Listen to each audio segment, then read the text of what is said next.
Tren De Aragua is recruiting kids. It's October 14th, 2024, and these are your headlines. Well, happy Columbus Day, by the way, to everybody who celebrates. Authorities have arrested a confirmed Tren De Aragua gang member after he allegedly recruited students from 2 Houston middle schools in an effort to join the Venezuelan gang. According to U.S. Immigration and Customs Enforcement, Johannes Robertson Cova, an illegal alien from Venezuela, entered the U.S. 2 years ago. He's suspected to have recruited students from Jane Long Academy and Las Americas, both of which are located in the Houston Independent School District. He was arrested last week after being wanted in Pearland for theft and was accused of recruiting the students. The Texas Department of Public Safety confirmed that Cova was a part of the Venezuelan gang after observing known tattoos related to the gang on his arms that included a 5-point crown and a clock and roses.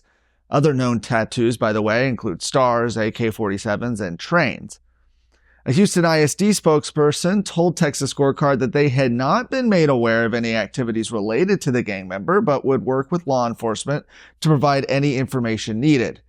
The Tren De Aragua gang has also been spotted in North Dallas, with Dallas police officers saying they have infiltrated the city. Members of the Tren De Aragua gang have congregated with other Venezuelans in the northern part of Dallas, nicknamed Villa Dallas.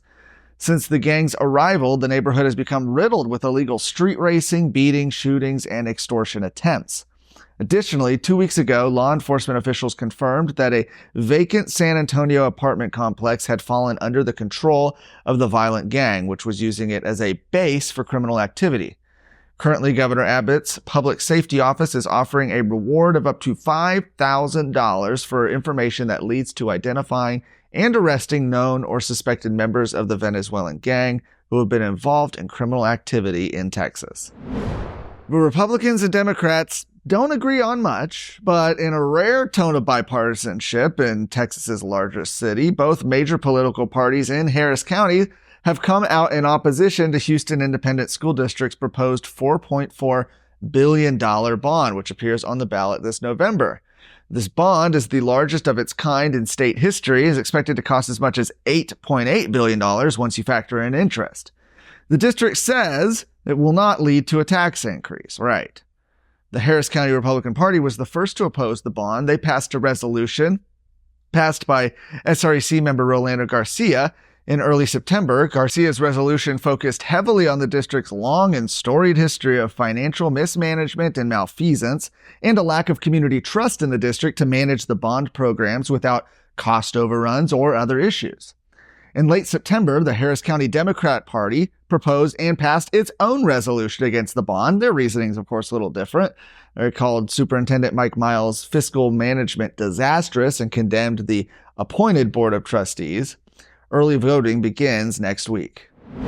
What are the important things out there in Texas politics and Texas news that matter to you, and what can you do about it? That's what we want to bring you with the Luke Macias Show on a weekly basis for 20 to 30 minutes. That way you can get the information and go do something for the rest of your week. I look forward to coming to you every Wednesday. Representative Colin Allred has claimed that he opposes men competing in women's sports, despite having a voting record that demonstrates otherwise. Now, Allred is set to face off against Senator Ted Cruz in this election. In a new advertisement out now, Colin Allred asserts that he does not support biological men competing in women's sports. In a prior set of ad campaigns, Cruz illuminated the fact that Allred's voting record demonstrates otherwise. Last year, he voted against the Protection of Women and Girls Sports Act, which aimed to prohibit school athletic programs from allowing biological men to be pitted against women in female sports. He also voted in favor of a measure that would allow boys identifying as girls to use female-only facilities. And now, less than a month away from Election Day, Allred claims that he opposes boys competing in girls' sports. Recent polling, by the way, has Cruz leading Allred by 5% in Texas. For more of today's stories, go to TexasScorecard.com.